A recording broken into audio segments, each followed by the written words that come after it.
All right, guys, welcome back to part two of AI engineering. Deep dive into AI engineering by Chip Huyen. So we started studying this book in our part one series. If you missed that video or that live, please find it whichever platform that you are watching from. I believe if you search for it, you're going to find it. And today we want to continue with the part two in the series of studying together this amazing AI engineering book that the industry has been talking about. I'm trying a lot of lightning systems um,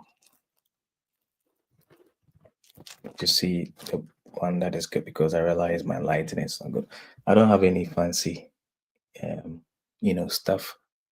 So yeah, I need to get a proper lighting and maybe a microphone and all of that. But hey, this is what we've got for now, and we are going to make good use of it. So, um, if I'm going to start sharing my screen and we'll get into it. So, first of all, we want to give a quick review of some of the things that we talked about. So, um, share my screen for the book. Okay, so the book that we are studying has got 10 chapters. Okay, and we are here from foundation models to AI engineering. This is where we've got into. So quickly, if you look at the chapters, chapter 1, Introduction to Building AI Application with Foundation Models. Chapter 2, Understanding Foundation Models. Chapter 3, Evaluation Methodology. Chapter 4, Evaluate AI Systems. Chapter 5, Prompt Engineering. Chapter 6, RAG and Agents. 7, Fine-Tuning. Chapter 8, Dataset Engineering. Chapter 9, Inference Optimization. Chapter 10, AI Engineering Architecture and User Feedback. So these are the chapters that have been treated in this book. These are the topics that have been treated in the book. And we started chapter 1. And if I share my notes, I'm going to share my notes that I've been preparing in Notion.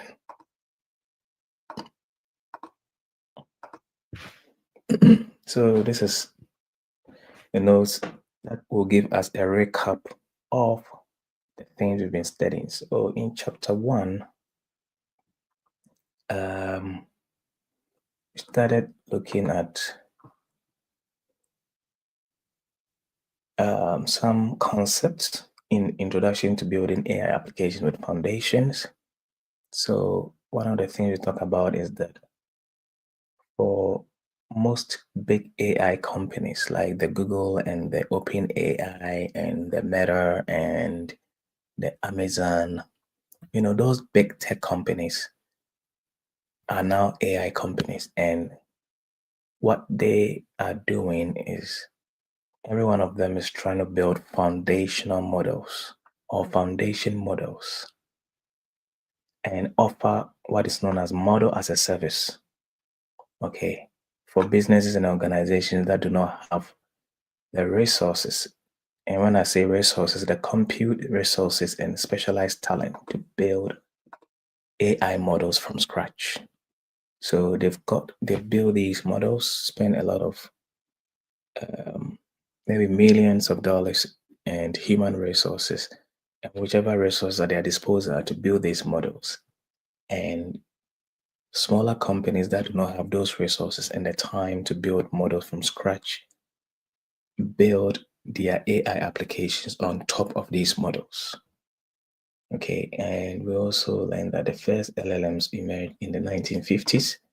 So LLM, large language model, as a concept is not entirely new. Okay, it didn't have that buzz around it at that time. That it was more of an academic pursuit more than deploying it into computer applications for people to use it. The basic unit of a language model is the token. A token can be a word, character, or part of a word, etc. For example, OpenAI's GPT-4 model tokenizes I can't wait to build awesome AI applications as I. So it breaks it down to I, then can, then the apostrophe T, wait to build awesome AI application. So that is how the model tokenizes this kind of sentence. The set of all tokens that a model can work with is the model's vocabulary. So all the set of tokens that a model works with is a model's vocabulary. So for example, the Mistral 8 times 7B has a vocabulary size of 32,000. GPT's false vocabulary size is is it 100,000 256? Okay, maybe 10,000 and 256.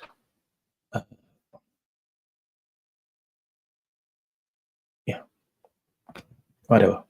Three main reasons why language models use tokens as their unit instead of word or character. So why do language models uses tokens as their units? Why do they break down words or sentences into tokens rather than breaking sentences into words or characters? Number one, tokens allow the model to break words down into meaningful components. So that's the first thing that we learned. The reason why large language models will use tokens as the unit to break down a group of words in a sentence is that tokens allow the model to break down the words into meaningful components. So, for example, eating can be tokenized into eat and ing. Both tokens carry some meaning of the original word. Two, there are fewer unique tokens compared to unique words, thus reducing the model's vocabulary. So we mentioned that the vocabulary is a set of tokens that the model works with. All the set of tokens that a model can work with. So because we have fewer unique tokens compared to unique words, by using tokens, it reduces the model's vocabulary, and that makes the model efficient. Tokens, number three is tokens help the model to process unknown words. So, for example, if somebody says chat GPT, if you tokenize this by making it chat GPT and ing, then because it has been tokenized, because the model tokenizes this, is able to process this relatively unknown word. Okay, so that is a reason why models uses token to break words or group of words in a sentences down into units. Now, two main types of language models. That's also one of the things we studied. We have the mixed language model.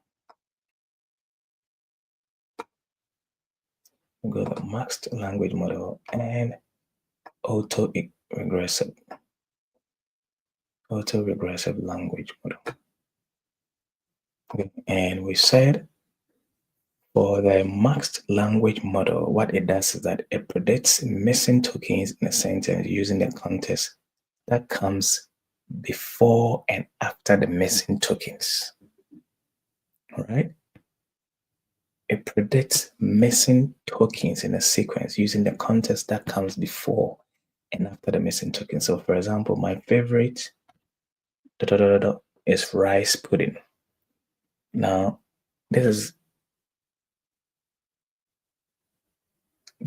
this context, a mixed language model will be able to predict the missing token based on the tokens that comes before it and after it. So the token that come before it, my favorite, and the one that comes after it is rice pudding.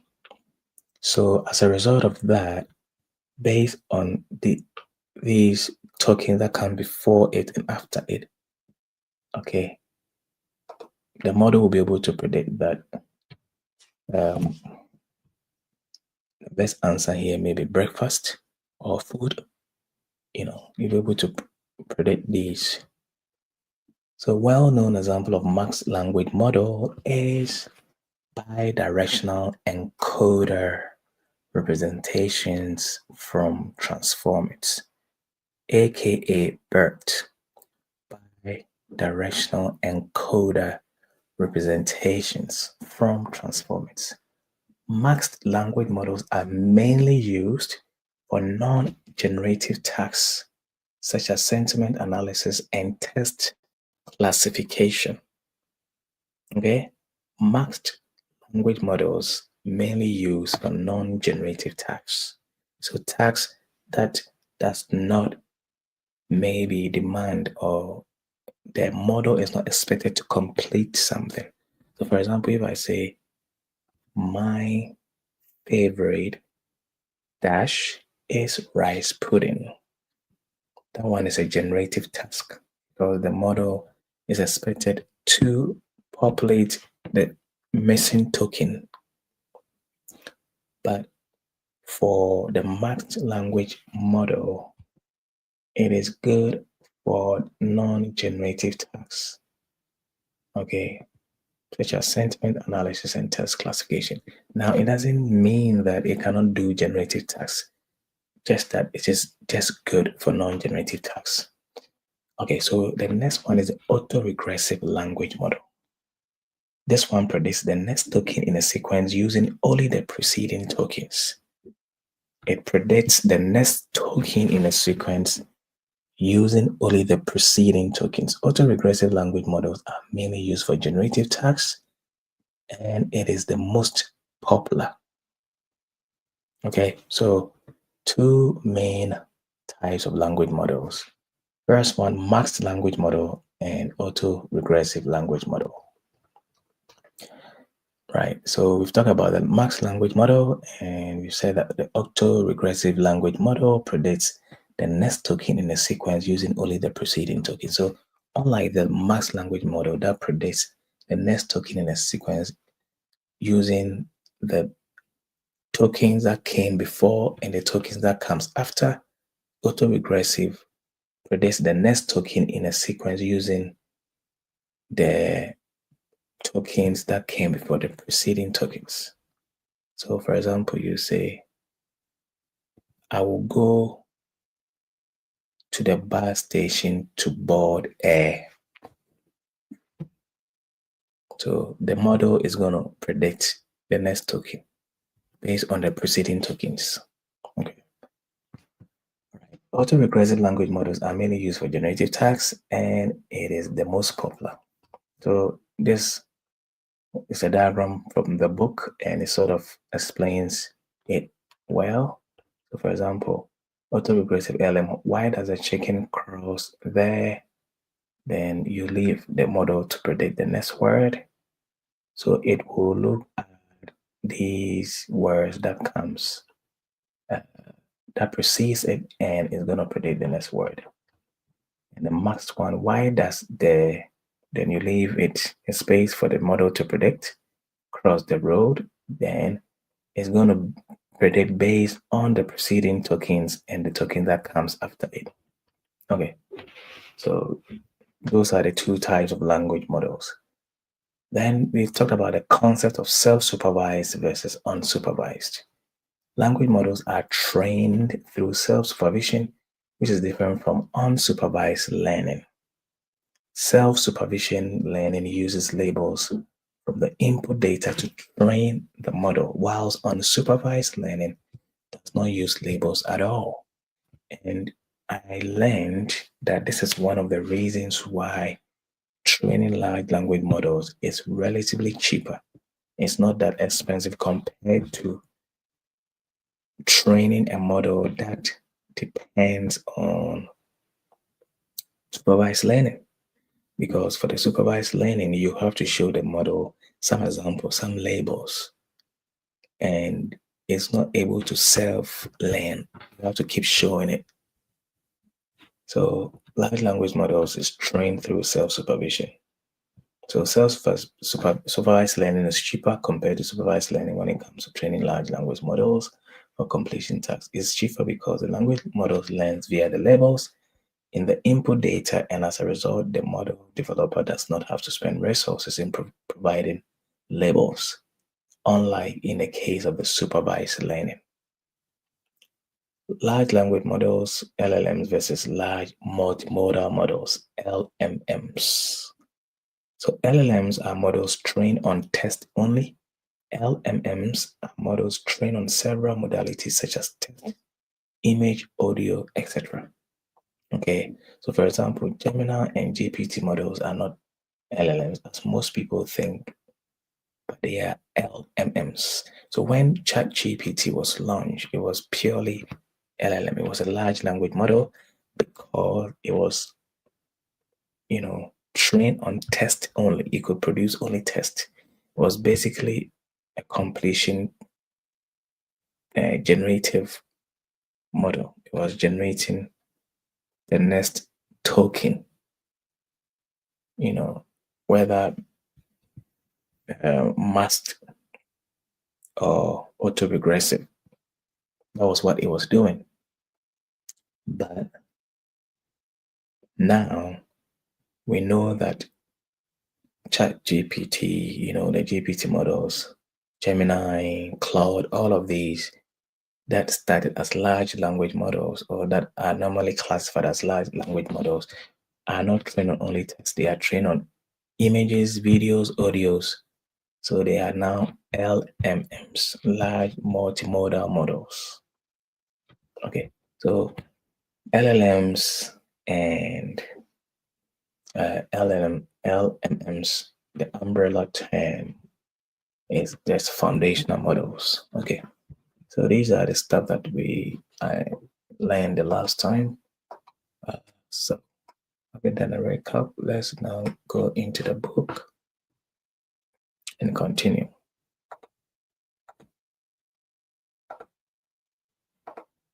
Share my screen for the book.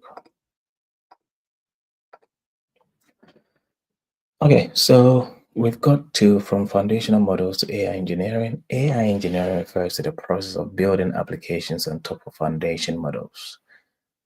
People have been building AI applications for a decade, a process often known as ML engineering or MLOps, short for ML operations. Why do we talk about AI engineering now? If traditional ML engineering involves developing ML models, AI engineering leverages existing ones. The availability and accessibility of powerful foundation models lead to three factors that together create ideal conditions for the rapid growth of AI engineering as a discipline. Okay, so that is a very good distinction. Machine learning engineers are traditionally known as people who build foundation models, and AI engineers pick the foundation models and build applications on top of it. Okay, so I feel like it is as a complete expert in this field, you should be both a machine learning engineer and or you should be a machine learning engineer first. I feel like once you are a machine learning engineer, then automatically you are an AI engineer. Because if you can build foundation models, then it will be very, very weird that a machine learning engineer wouldn't be able to build applications on top of the model that he or she has built. So machine learning engineers automatically are AI engineers. But in the traditional sense, like the book is saying here, machine learning engineers are seen as those guys or ladies who build the foundation models, but and AI engineers are the ones who build applications on top of the models. So, because of these powerful foundation models being built by machine learning engineers, it has given rise to AI engineering as a discipline. And there are three factors that have created this ideal condition for the rapid growth of AI engineering. The first factor, general purpose AI capabilities. Foundation models are powerful not just because they can do existing tasks better, they are also powerful because they can do more tasks. Applications previously thought impossible are now possible, and applications not thought of before are emerging. Even applications not thought possible today might be possible tomorrow. This makes AI more useful for more aspects of life, vastly increasing both the user base and the demand for AI applications. Okay, so yeah, foundation models are now becoming multimodal, and the reason why it's becoming multimodal is people who build foundation models normally will train it on different types of data. It won't just be test. I think test is probably the easiest to train your model on, but most foundation models are multimodal. And when a foundation model is multimodal, then it becomes a general purpose AI. It acquires a general purpose AI capabilities. Okay, so it doesn't become a model that can just generate text, but it can generate image, video, audio, and all kinds of data types. So, for example, since AI can now write as well as humans, sometimes even better, AI can automate or partially automate every task that requires communication, which is pretty much everything. AI is used to write emails, respond to customer requests, and explain complex contracts. Anyone with a computer has access to tools that can instantly generate customized, high quality images and videos to help create marketing materials, edit professional headshots, visualize art, concepts, illustrate books, and so on. AI can even be used to synthesize training data, develop algorithms, and write code, all of which will help train even more powerful models in the future. So that is the first reason. The second reason is increased AI investments. Second reason why AI engineering has had such an upsurge is because of the increased AI investments. The success of ChatGPT prompted a sharp increase in investments in AI, both from venture capitalists and enterprises.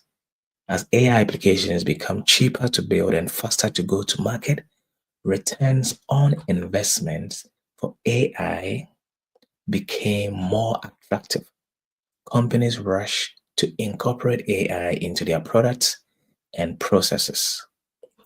Matt Ross, a senior manager of applied research at Script, told me that the estimate AI cost for his use cases has gone down two orders of magnitude from April 2022 to April 2023. Goldman Sachs research estimated that AI investment could approach 100 billion USD in the US and 200 billion USD globally by 2025. AI is often mentioned as a competitive advantage. FactSet found that 1 in 3 S&P 500 companies mentioned AI in their earnings calls for the second quarter of 2023, three times more than so the year earlier. Figure 1.5 shows the number of S&P 500 companies that mention AI in their earnings calls from 2018 to 2023. So as you can see, it's been rising. It's been rising throughout, right? According to Wall Street, then companies that mentioned AI in their earnings calls saw their stock price increase more than those that didn't, an average of a 4.6% increase compared to 2.4%. It's unclear whether it's causation AI makes these companies more successful or correlation. I think it's more of correlation, but yeah, most things are correlation because if people find out that it's a lie and people are just mentioning AI in their earning calls, then you know they will advise themselves. So is it causation or correlation? Companies are successful because they are quick to adapt to new technologies. Right. Factor three, low entrance barrier to building AI applications. Okay. So this is one of the reasons. The model as a service approach popularized by OpenAI and other model providers makes it easier to leverage AI to build applications. In this approach, models are exposed via APIs that receive user queries and return model outputs. Without these APIs, using an AI model requires the infrastructure to host and serve this model. These APIs give you access to powerful models via single API calls. Not only that, AI also makes it possible to build applications with minimal coding. First, AI can write code for you, allowing people without a software engineering background to quickly turn their ideas into code and put them in front of their users. Second, you can work with these models in plain English instead of having to use a programming language. Anyone, and I mean anyone, can now develop AI applications. Right. So these are the three main reasons for the upsurge in AI engineering. Right. So I'm gonna share my notes and put some thoughts down. Right.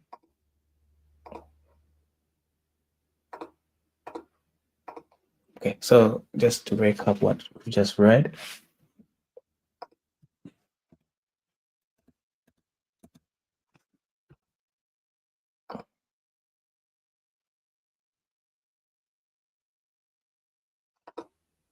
so we started talking about ML engineering versus AI engineering. So traditionally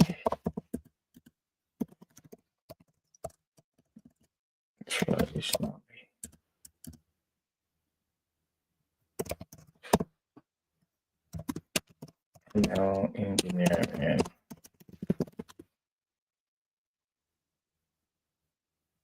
refers to building foundation. What else?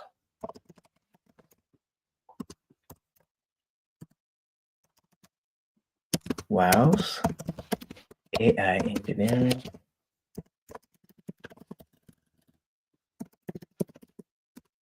refers to building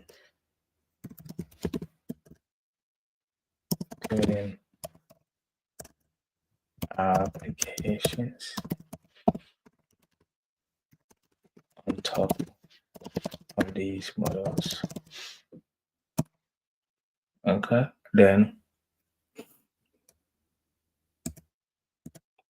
we talk about the three main reasons for the upsurge in AI engineering.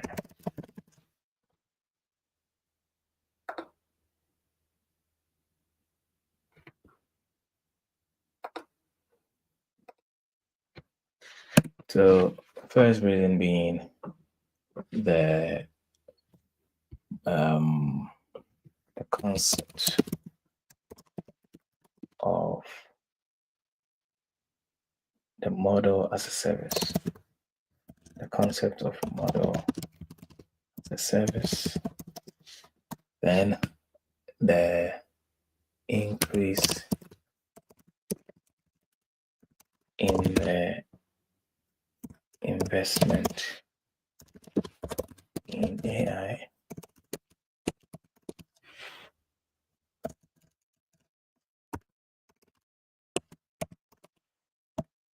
and a low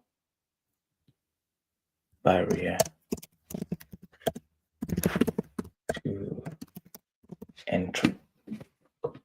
Yeah, so these are the three factors, I believe. So the first factor, just to recap quickly, is okay. General purpose AI capabilities actually. So the first factor is, bring it down.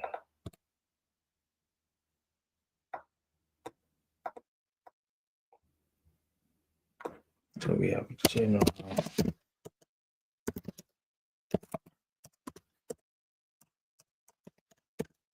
purpose AI capabilities. So the fact that AI has become foundation models are much so a bit of the point here is that foundation models are normally mortal. Foundation models normally have multimodal capabilities.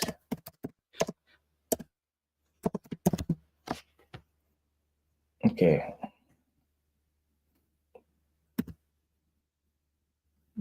Making AI applications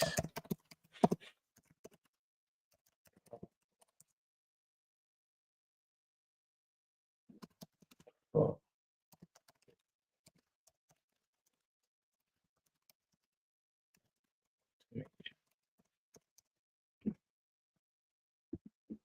increasing AI investment. So here we talk about the fact that there is a lot of investment in AI.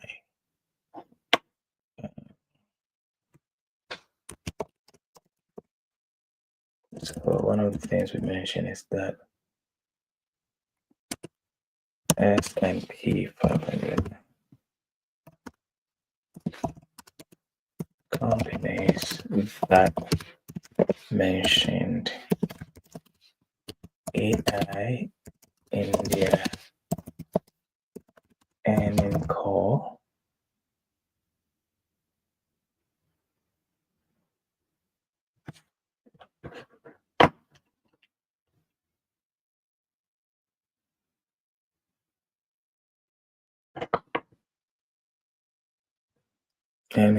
from 2018 to 2013.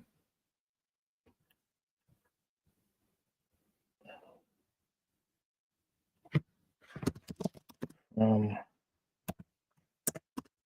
2018 to 2023, so an increase in there.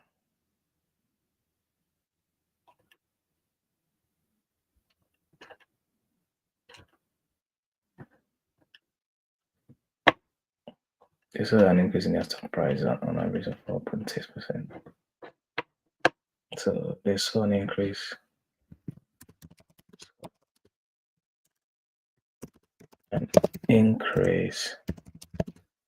in their stock prices from an average of 4.6% compared to 2.4% of companies that did not. So for most people, if you're not investing in AI, then or if you're not doing something related to AI, they don't see your stock to be attractive. Then we have low entrance barrier to building AI applications. So AI has empowered low barrier to low barrier to entrance in building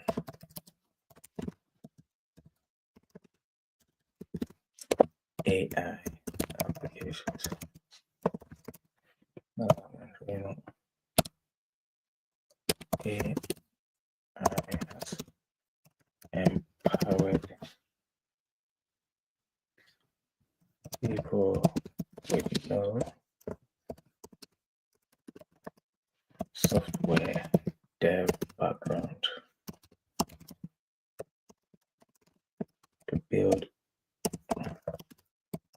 applications and go to market with it. Yeah. People are claiming to be earning a lot of money with AI application, whether true or not, but there is there could be some truth in it. I mean, you don't believe everything that you hear on the YouTube or the internet, but it is possible. Just that when I hear people say, I did this in 1 week, you can build an AI application in 1 week of intense focus, no doubt. But to send it to market, to make it a product that people can sign up to, that people will give you their credit card for, I think it takes a bit of time because you need to even try it on people. What you have to do is to release the beta version and not rush and send it to production because there's a lot of testing that needs to be done before it can go to production. And that is the frustration of the people who have been doing this for a long time in the industry. When people think that all of a sudden they can just build applications during the weekend and send it to production. Okay, yes, you can do the build, but in production, when just 100 people sign up to your AI application, it can start crashing because there are a lot of testing that needs to be done. And I don't think building AI application and telling the AI, the model to test its own application is the right thing. A human being needs to test it. Okay. Or another model independent of that model that build the application needs to do the testing. Yeah. So right, let's go back to the book. All right, I will share my screen and take it back to the book. All right, so because of the resources it takes to develop foundation models, this process is possible only for big corporations, Google, Meta, Microsoft, Baidu, and Tencent. Governments, Japan, the UAE, and ambitious, well-funded startups, OpenAI, Anthropic, Mistral. In a September 2002 interview, Sam Altman, CEO of OpenAI, said that the biggest opportunity for the vast majority of people will be to adapt these models for specific applications.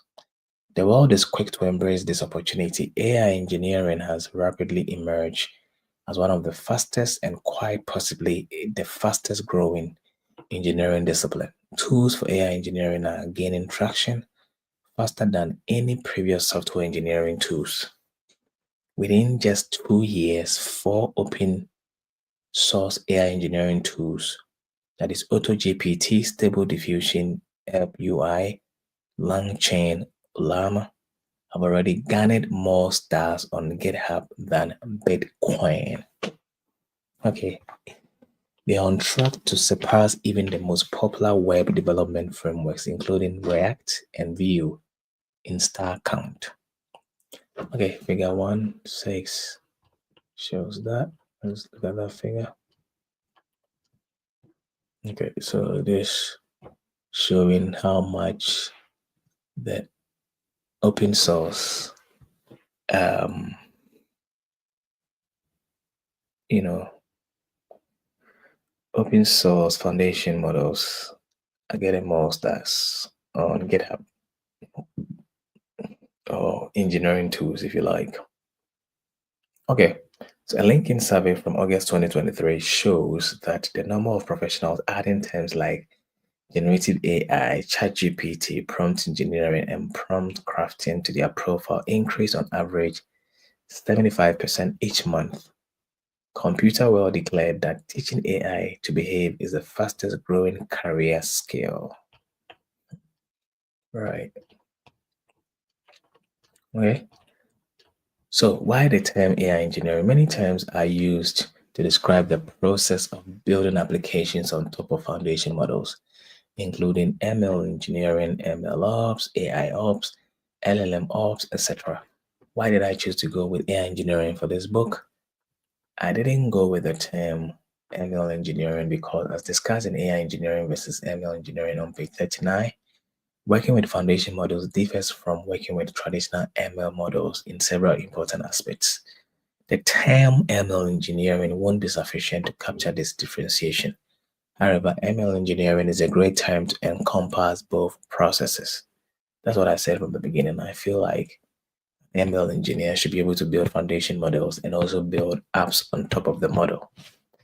Yeah, I didn't go with all the terms that end with ops because while there are operational components of the process, the focus is more on tweaking engineering foundation models to do what you want. Finally, I surveyed 20 people who were developing applications on top of foundation models about what term they would use to describe what they were doing. Most people preferred AI engineering. I decided to go with the people. Okay. The rapidly expanding community of AI engineers has demonstrated remarkable creativity with an incredible range of exciting applications. The next session will explore some of the most common application patterns. Foundation model use cases. Hmm. If you are not already building AI applications, I hope the previous section has convinced you that now is a great time to do so. If you have an application in mind, you might want to jump to planning AI applications on page 28. If you're looking for inspiration, this session covers a wide range of industry proven and promising use cases. The number of potential applications that you could build with foundation models seems endless. Whatever use case you think of, there's probably an AI for that. Okay, so let's look at a footnote at 10. The footnote at 10. Fun fact, as of September 16, 2024, the website, there is an AI for that.com lists 16,814 AIs for 14,688 tasks and 4,803 jobs. Wow. There is an AI for that.com. Okay, let's have a look. There is an AI for that.com.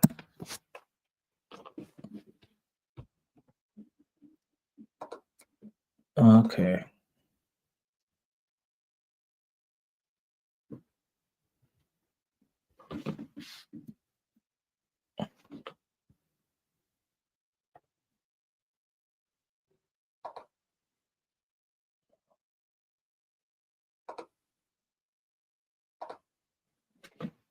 Yeah, I'm just checking that website. I've just signed in.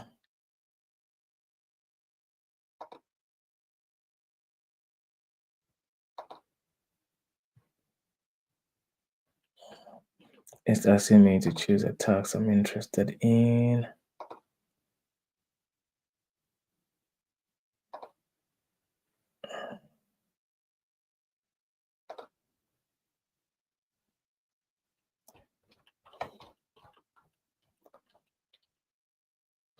Yeah, so if you just I'm just going to show you the screen that there's an AI for that.com that the book mentioned in the footnote.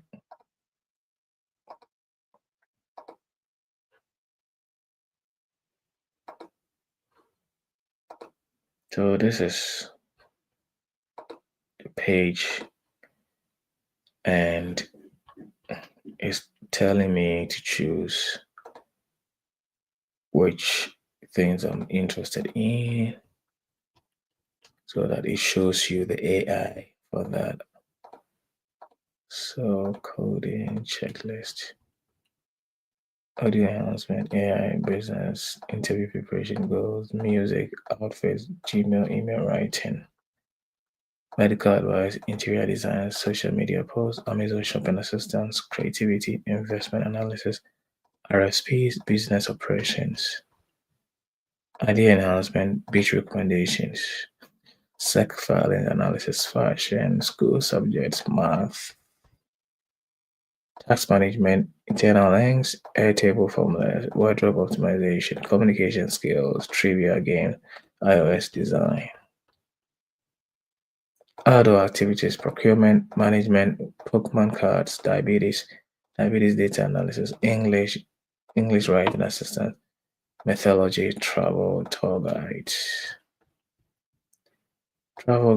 aliens, health, Japanese lessons, nutrition, kanji learning, Turkish recipes, science, scientific research, Australian economics, holiday conversations, cybersecurity education, economic debates, Nest.js, programming languages, JavaScript frameworks, React, Nest.js learning, React interview preparation, React advice, React testing, Vue components, Vue.js, prompt product recommendations, funny conversation, divorce advice, Angular, child custody, gadget, cat themed, Shakespearean dialogue, Shakespearean, other Shakespearean. Yeah.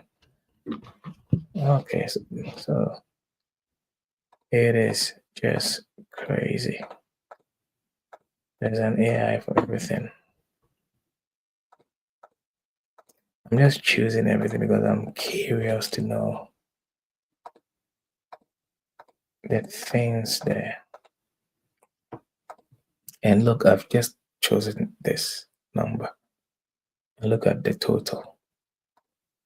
I don't even think I can choose everything, to be honest, because it keeps going.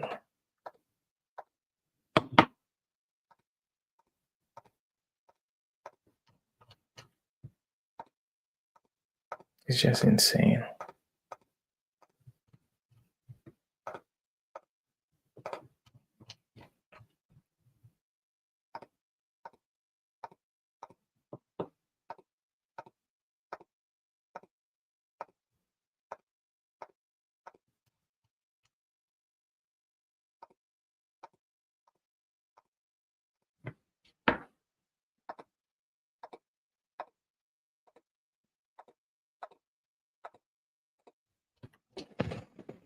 Yeah, so it keeps going.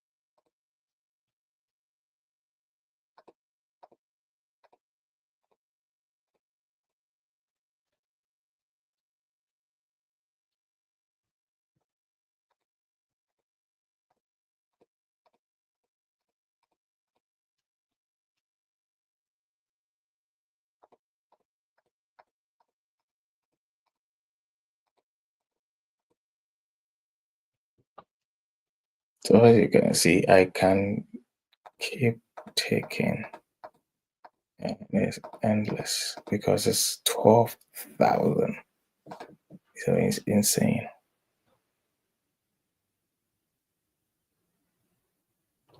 just insane.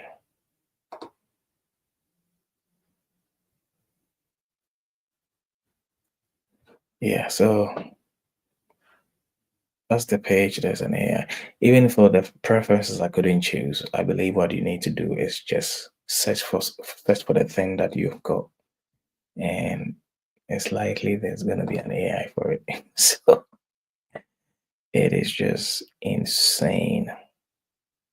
Yeah. Anyway, let's go back to the book.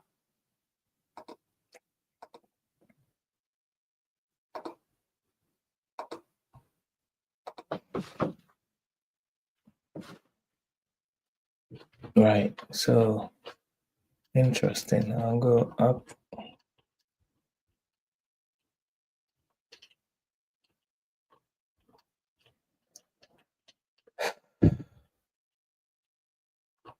Where were we? So we've talked about why she chose that. So it's impossible to list all potential use cases for AI. Yeah. So like I went to that there's an AI for it.com, and there's so many use cases. The number of potential applications that you could build with foundation models seems endless. Okay. Even attempting to categorize these use cases is challenging as different surveys use different categorizations. For example, Amazon Web Services (AWS) has categorized enterprise generative AI use cases into three buckets: customer experience, employee productivity, and process optimization. In 2024, O'Reilly survey categorized the use cases into 8 categories: programming, data analysis, customer support, marketing copy, other copy, research, web design, and act. Some organizations like Deloitte have categorized use cases by value capture, such as cost reduction, process efficiency, growth, and accelerating innovation. For value capture, Gartner has a category for business continuity, meaning an organization might go out of business if it doesn't adopt generative AI.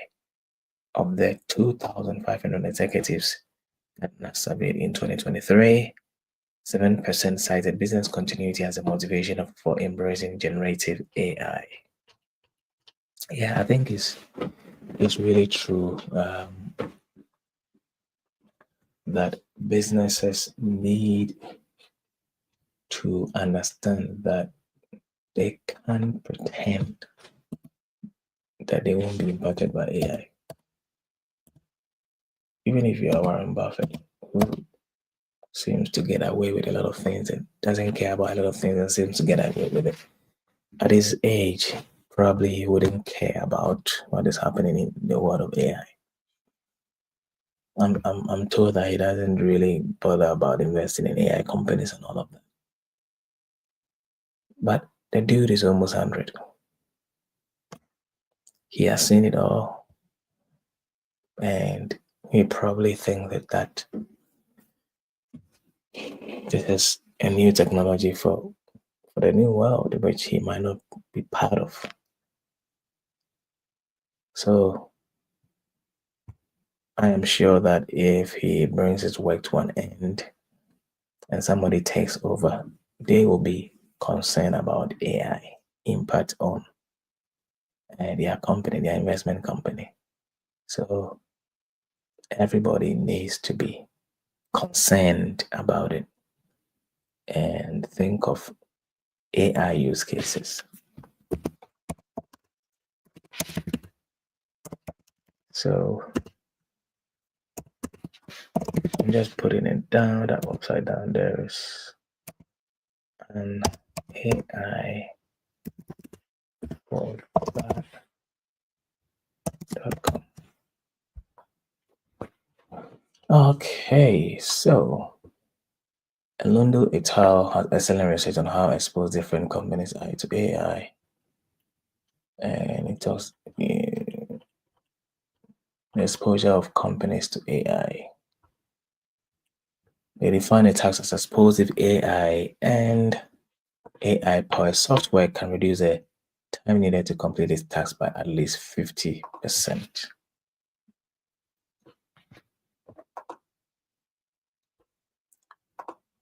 Just 1 second, I'm checking something.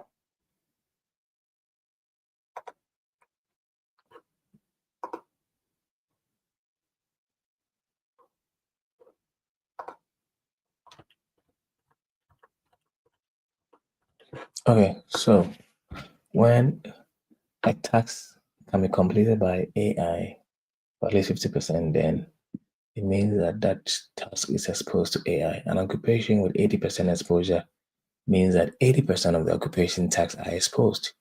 According to the study, occupations with 100% or close to 100% exposure include interpreters and translators, task preparers, web designers, and writers.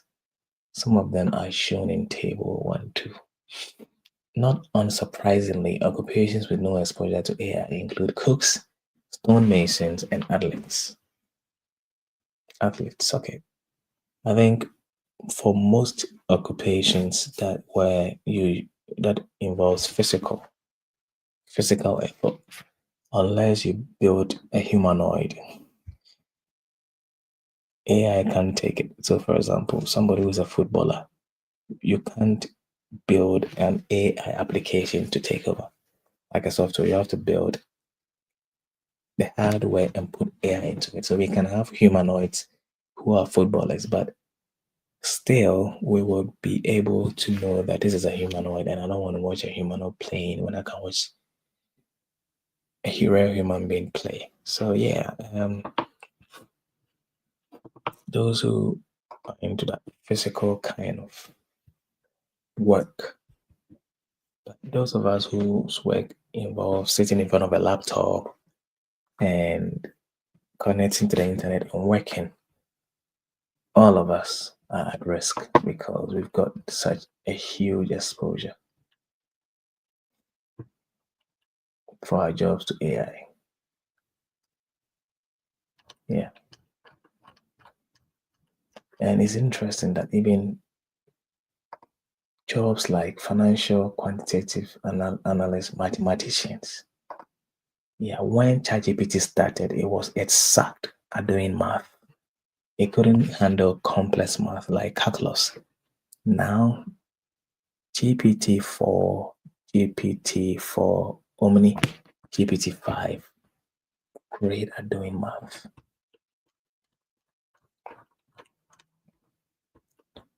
Right. When analyzing the use cases, I look at both enterprise and consumer applications. To understand enterprise use cases, I interviewed 50 companies on their AI strategies and read over 100 case studies. To understand consumer applications, I examined 205 open source AI applications with at least 500 stars on GitHub. Okay, let's look at the footnote 11. Exploring different AI applications, perhaps one of my favorite things about writing this book. It's a lot of fun seeing what people are building. You can find a list of AI applications that I track.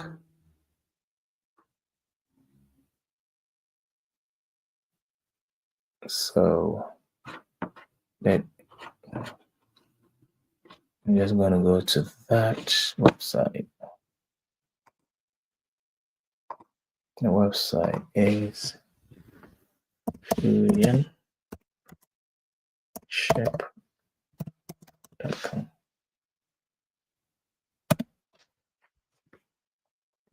So that is the writer's website.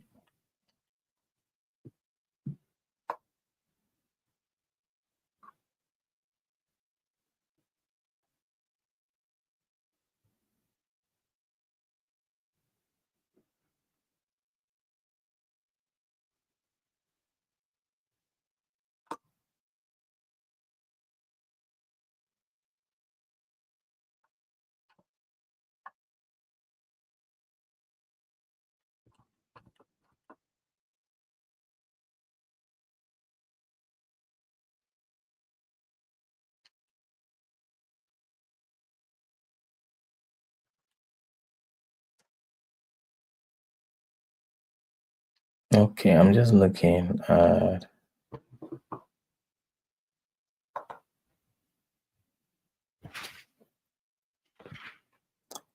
Okay, so he's got a very nice GitHub.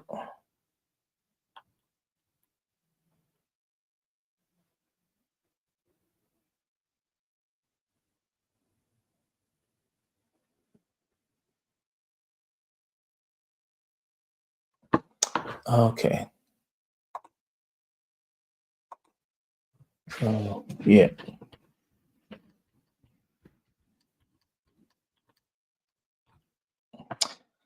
I categorize applications into 8 groups as shown in table 1, 3.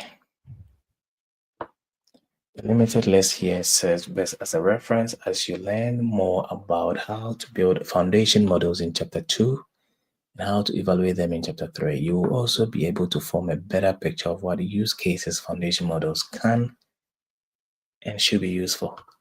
So this table, we've got common generative AI use cases across consumer and enterprise applications.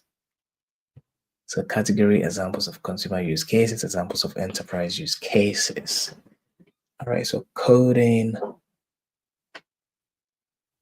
then image and video production, consumer use case, photo and video editing. I think that video editing is one of the things that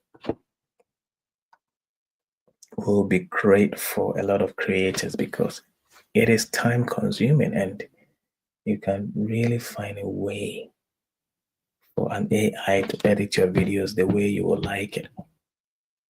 By just instructing it, it will be great. And I'm sure that there are AIs like that, you know.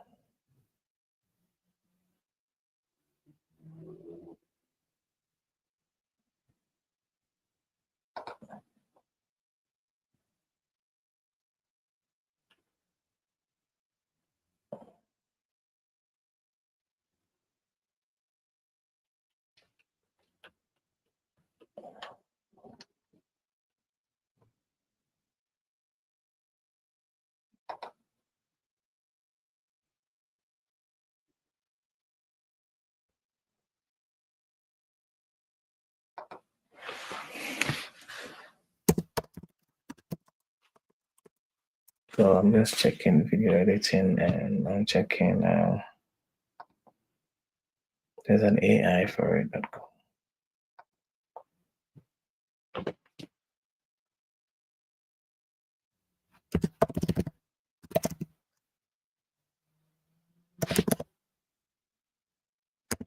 And it says it cited 85 AI applications for video editing.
Yeah, so there's a lot of them. A lot of I'm just looking at there's an AI for that.com and I can see a lot of them. Yeah. So writing, email, social media, copywriting. Yeah, so these are common AI use cases. This part, workflow automation, is one of the things that I'm aiming to do.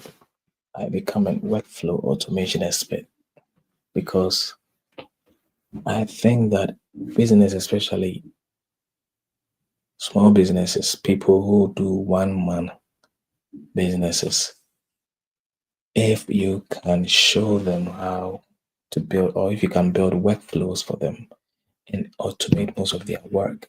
Me personally, there are a lot of things that if I'm able to automate, it will be great. And if you start your journey as an entrepreneur, you do everything. And you may not have the money to hire people, or even if you have the money, you are not sure that people will come in and do a good job and give you an ROI on your investment because you have to pay them. If you hire somebody, technically, the person depends on you to feed. So you have to pay the person. And if the person doesn't have what it takes to give you returns on your investment, then it means that you have just wasted your time.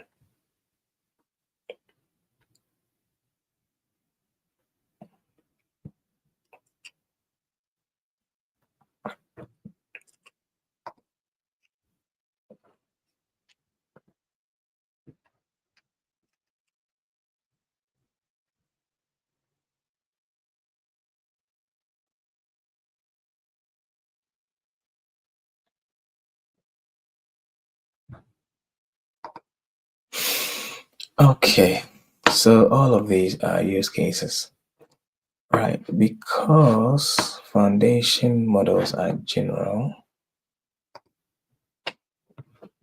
applications built on top of them can solve many problems.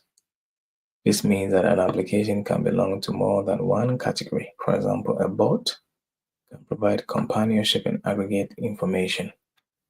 An application can help you extract structured data from a PDF and answer questions about that PDF. Figure 1.7 shows the distribution of these use cases among the 205 open source applications.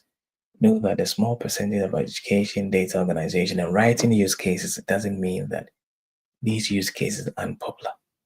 It just means that these applications aren't open source. Builders of these applications might find them more suitable for enterprise use cases. Okay, the enterprise world generally prefers applications with lower risks. For example, 2014 A1CZ growth report showed that companies are faster to deploy internal facing applications, internal knowledge management than external facing applications. Customer support chatbots, as shown in Figure 1.8. Internal applications help companies develop their AI engineering expertise while minimizing the risk associated with data privacy, compliance, and potential catastrophic failures. Similarly, while foundation models are open-ended and can be used for any task, many applications built on top of them are still closed-ended, such as classification. Classification tasks are easier to evaluate, which makes their risk easier to estimate. Yeah, it makes sense. And in my company, for instance, there is, I think that generally the business understands the importance of AI, but careful not to build anything to deploy. Uh, Things are done internally, and now every person in the company has got access to Microsoft Copilot, which for me is not a very intelligent AI. Okay, after seeing hundreds of AI applications, I still find new applications that surprise me every week. In the early days of the internet, few people foresaw that the dominating use case on the internet one day would be social media. As we learn to make the most out of AI, the use case that will eventually dominate might surprise us. With luck, the surprise will be a good one. Okay, so coding in multiple generative AI surveys, coding is hands down the most popular use case. AI coding tools are popular both because AI is good at coding and because early AI engineers are coders who are more exposed to coding challenges. One of the earliest successes of foundation models in production is the code completion tool GitHub Copilot, whose annual recurring revenue crossed 100 billion USD, 100 million USD, only 2 years after its launch. As of this writing, AI-powered coding startups have raised hundreds of millions of dollars, with Magic raising 320 million USD and Innisphere raising 60 million, both in August 2024. Open source coding tools like GPT Engineer and Screenshot to Code both got 50,000 stars on GitHub within a year, and many more are being rapidly introduced. Other than tools that help with general coding, many tools specialize in certain coding tasks. Here are examples of these tasks. So extracting structured data from web pages and PDFs, Agent GPT, converting English to code, DB, GPT, SQL, Chat, Pandas AI, giving a design or screenshot, generating code that will render into a website that looks like the given image, screenshot to code, draw a UI, translating from one programming language or framework to another, GPT migrate, AI code, translator, writing documentation, Autodoc, creating test, pen test GPT, generating commit messages, AI commits. It's, it's clear that AI can do many software engineering tasks. The question is whether AI can automate software engineering altogether. At one end of the spectrum, Jensen Huang, CEO of NVIDIA, predicts that AI will replace human software engineers, and that we should stop saying kids should learn to code. Okay. In a leaked recording, AWS CEO Matt Garman shared that in the near future, most developers will stop coding. He doesn't mean it as the end of software developers. It's just that their jobs will change. At the other end are many software engineers who are convinced that they will never be replaced by AI, both for technical and emotional reasons. People don't like admitting that they can be replaced. Software engineering consists of many tasks. AI is better at some than others. McKinsey researchers found that AI can help developers be twice as productive for documentation and 25 to 50% more productive for code generation and code refactoring. Minimal productivity improvement was observed for highly complex tasks, as shown in Figure 19. In my conversation with developers of AI coding tools, many told me that they've noticed that AI is much better at front-end development than back-end development. Yeah, it's true. Because if you ask ChatGPT to build an application for you now, right, it's likely going to build a front-end application. It's not connected to any database at the back end. Yeah. So regardless of whether AI will replace software engineers, AI can certainly make them more productive. This means that companies can now accomplish more with fewer engineers. AI can also disrupt the outsourcing industry, as outsourced tasks tend to be simpler ones outside of a company's core business. Image and video production. Thanks to its probabilistic nature, AI is great for creative tasks. Some of the most successful AI startups are creative applications such as Midjourney for image generation, Adobe Firefly for photo editing, and Runway, Pika Labs, and Sora for video generation. In late 2023, at 1.5 years old, Midjourney had already generated 200 million USD in annual recurring revenue. Wow. As of December 2023, among the top 10 free apps for graphics and design on the Apple App Store have AI in their names. I suspect that soon graphics and design apps will incorporate AI by default, and they will no longer need the word AI in their names. Chapter 2 discusses the probabilistic nature of AI in more detail. It's now common to use AI to generate profile pictures for social media. From LinkedIn to TikTok, many candidates believe that AI-generated headshots can help them put their best foot forward and increase their chance of landing a job. The perception of AI-generated profile pictures has changed significantly. In 2019, Facebook banned accounts using AI-generated profile photos for safety reasons. In 2023, many social media apps provide tools that let users use AI to generate profile photos. For enterprises, ads and marketing have been quick to incorporate AI. AI can be used to generate promotional images and video directly. It can help brainstorm ideas or generate first drafts for human experts to iterate upon. You can use AI to generate multiple ads and test to see which one works the best for the audience. AI can generate variations of your ads according to seasons and locations. For example, you can use AI to change leaf colors during fall or add snow to the ground during winter. Writing. AI has long been used to aid writing. If you use a smartphone, you are probably familiar with autocorrect and autocompletion, both powered by AI. Writing is an ideal application for AI because we do it a lot. It can be quite tedious and we have a high tolerance for mistakes. If the model suggests something that you don't like, you can just ignore it. It's not a surprise that LLMs are good at writing, given that they are trained for test completion. To study the impact of ChatGPT on writing, an MIT study, Norway and Zhang 2023, assigned occupation-specific writing tasks to 453 college-educated professionals and randomly exposed half of them to ChatGPT.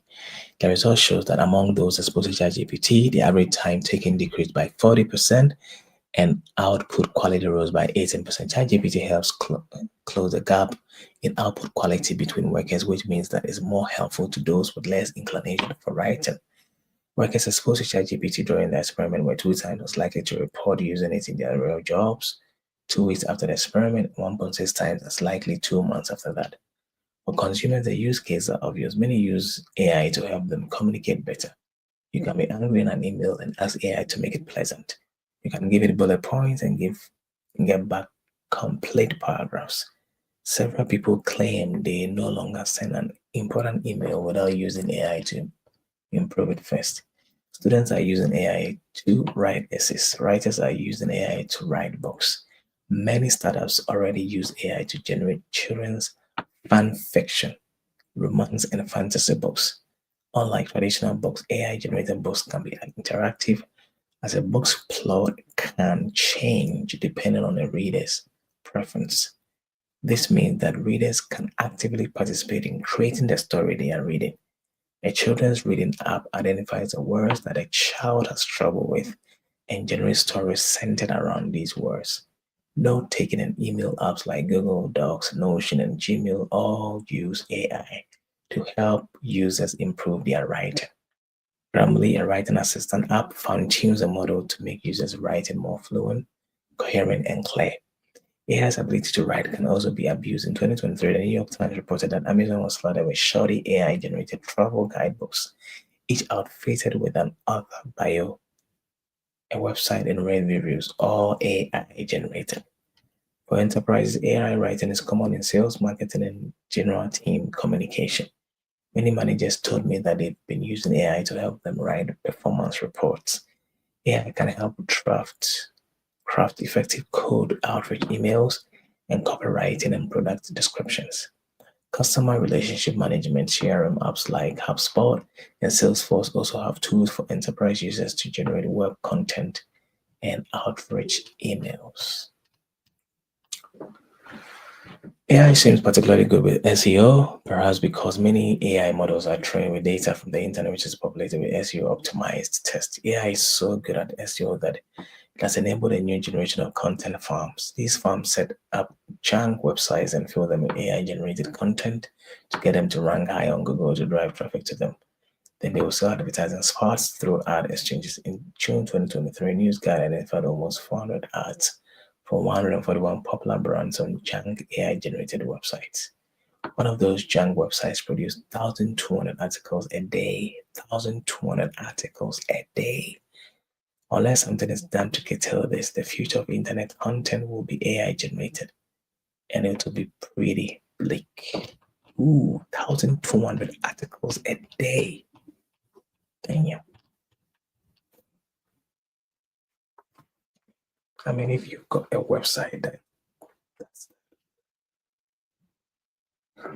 it would definitely rank high. Education. Whenever ChatGPT is down, OpenAI's Discord server is flooded with students complaining about being unable to complete their homework. Several education boards, including the New York City Public Schools and the Los Angeles Unified School District, were quick to ban ChatGPT for fear of students using it for cheating, but reversed their decision just a few months later. Instead of banning AI, schools could incorporate it to help students learn faster. AI can summarize textbooks and generate personalized lecture plans for each student. I find it strange that arts are personalized because we know everyone is different, but education is not. AI can help adapt the materials to the format best suited for each student. Auditory learners can ask AI to read the materials out loud. Students who love animals can use AI to adapt visualizations to feature more animals. Those who find it easier to read code and math equations can ask AI to translate math equations into code. AI is especially helpful for language learning, as you can ask AI to role play different practice scenarios. Pajak and Bignell Duolingo 2022 found that out of four stages of course creation lesson, personalization is the stage that can benefit the most from AI, as shown in the figure below. Right. AI can generate quizzes, both multiple choice and open ended, and evaluate the answers. AI can become a debate partner as it's much better at presenting different views on the same topic than the average human. For example, Khan Academy offers AI powered teaching assistance to the students and course assistance to teachers. An innovative teaching method I've seen is that teachers assign AI generated essays for students to find and correct mistakes. While many education companies embrace AI to build better products, many find their lunches taken by AI. For example, Check, a company that helps students with their homework, saw its price plummet from 28 USD when ChatGPT launched in November 2022 to 2 USD in September 2024, as students have been turning to AI for help. If the risk is that AI can replace many skills, the opportunity is that AI can be used as a tutor to learn any skill. For many skills, AI can help someone get up to speed quickly and then continue learning on their own to become better than AI. Okay, so we have conversational bots. Let me see. Talking about AI, maybe I can. Is there.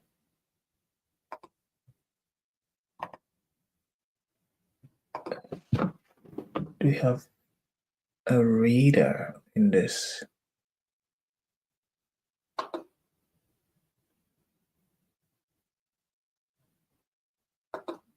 I'm just wondering what this is for.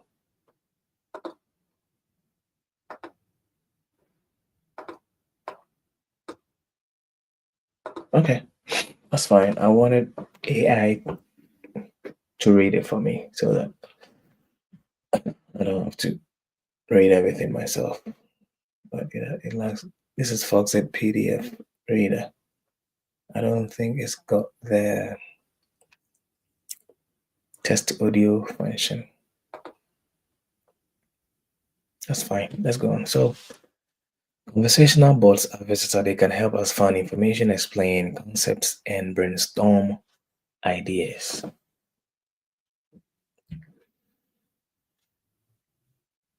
AI can be your companion and therapist. It can emulate personalities, letting you talk to a digital couple of anyone you like. Digital girlfriends and boyfriends have become weirdly popular in an incredibly short amount of time. Many are already spending more time talking to bots than humans. See the discussions here and here. Some are worried that AI will ruin dating. Hmm. In research, people have found that they can use a group of conversational bots to simulate a society, enabling them to conduct studies on social dynamics. For enterprises, the most popular bots are customer support bots. They can help companies save costs while improving customer experience because they can respond to users sooner than human agents. AI can also be can be product co-pilots that guide customers through painful and confusing tasks, such as filling insurance claims, doing taxes, or looking up corporate policies. The success of ChatGPT prompted a wave of text-based conversational bots. However, this isn't the only interface for conversational agents.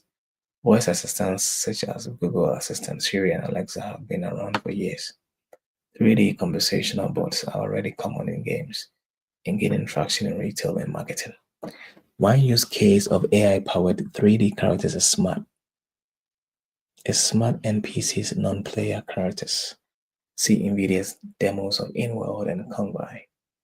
NPCs are essential for advancing the storyline of many games. Without AI, NPCs are typically scripted to do simple actions with a limited range of dialogues.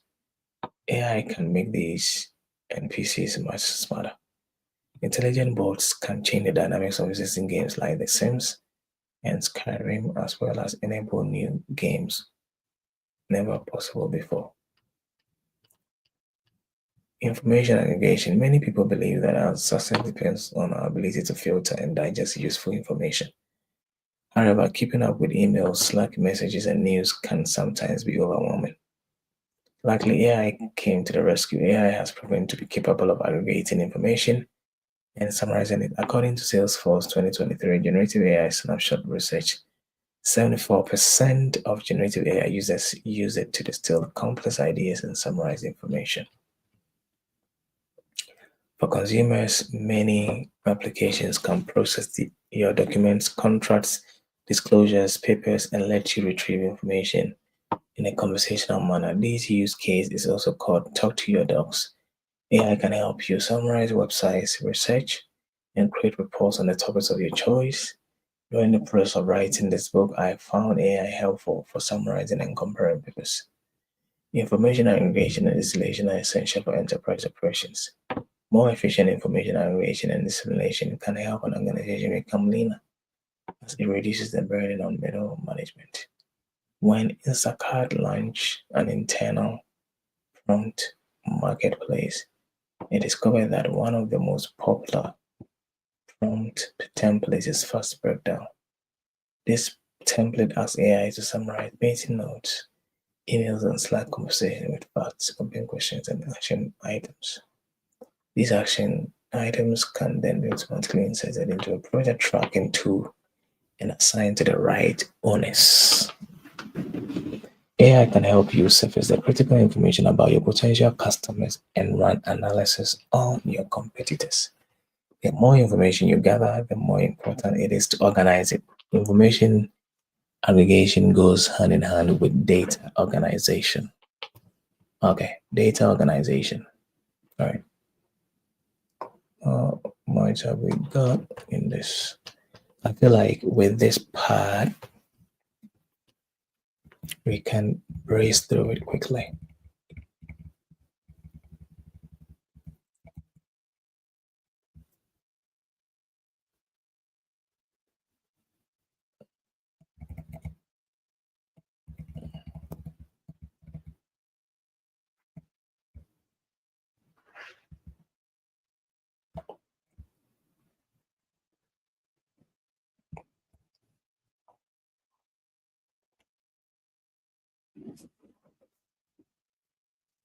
Is it going up or down?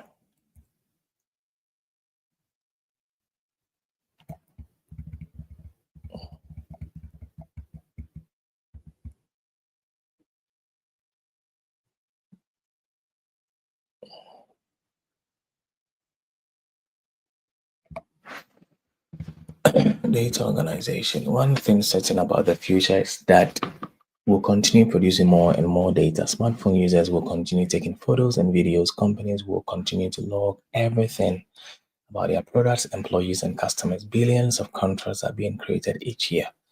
Photos, videos, logs, and PDFs are all unstructured or semi-structured data. It's essential to organize all this data in a way that can be searched later.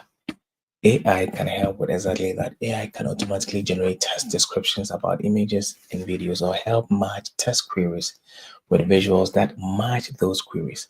Services like Google Photos are already using AI to surface images that match search queries.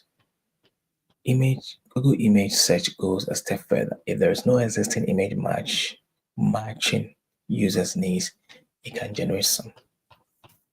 Okay. AI is very good with data analysis. It can write programs to generate data visualizations, identify outliers, and make predictions like revenue forecasts. Enterprises can use AI to extract structured information from unstructured data. We can use organized data and help search it. Simple use cases include automatically extracting information from credit cards, driver licenses, receipts, tickets, contact information from email filters, and so on. More complex use cases include extracting data from contracts, reports, charts, and more. It is estimated that the IDP (Intelligent Data Processing Industry) will reach 12.81 billion by 2030, growing 32.9% each year. Workflow automation. Ultimately, AI should automate as much as possible. For end users, automation can help with boring daily tasks like booking restaurants, requesting refunds, planning trips, and filling out forms. For enterprises, AI can automate repetitive tasks such as lead management, invoicing, reimbursements, managing customer requests, data entry, and so on. One especially exciting use case is using AI models to synthesize data, which can then be used to improve the models themselves. You can use AI to create labels for your data, looping in humans to improve the labels. We discussed data synthesis in Chapter 8. Access to external tools is required to accomplish many tasks. To book a restaurant, an application might need permission to open a search engine to look up the restaurant's number. Use your phone to make calls and add appointments to your calendar. AIs that can plan and use tools are called agents. Okay, so planning and using tools. The level of interest around agents borders on obsession, but it's not entirely unwarranted. AI agents have the potential to make every person vastly more productive and generate vastly more economic value. Agents are a central topic in chapter 6. It's been a lot of fun looking into different AI applications. One of my favorite things to daydream about is the different applications I can build. However, not all applications should be built. The next session discusses what we should consider before building an AI application.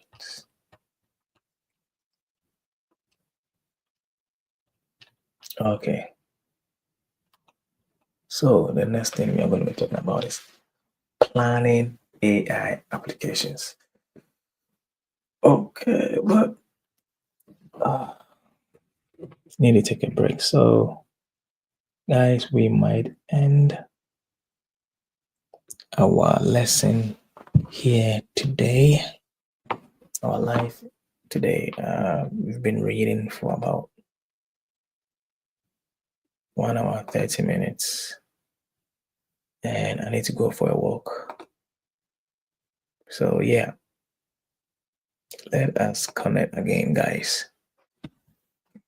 As always, it's nice. Today I didn't see anyone joining me online, which is fine. I'm here for myself first. So yeah. All right, guys. Thanks, and we will meet again in part 3. Bye for now.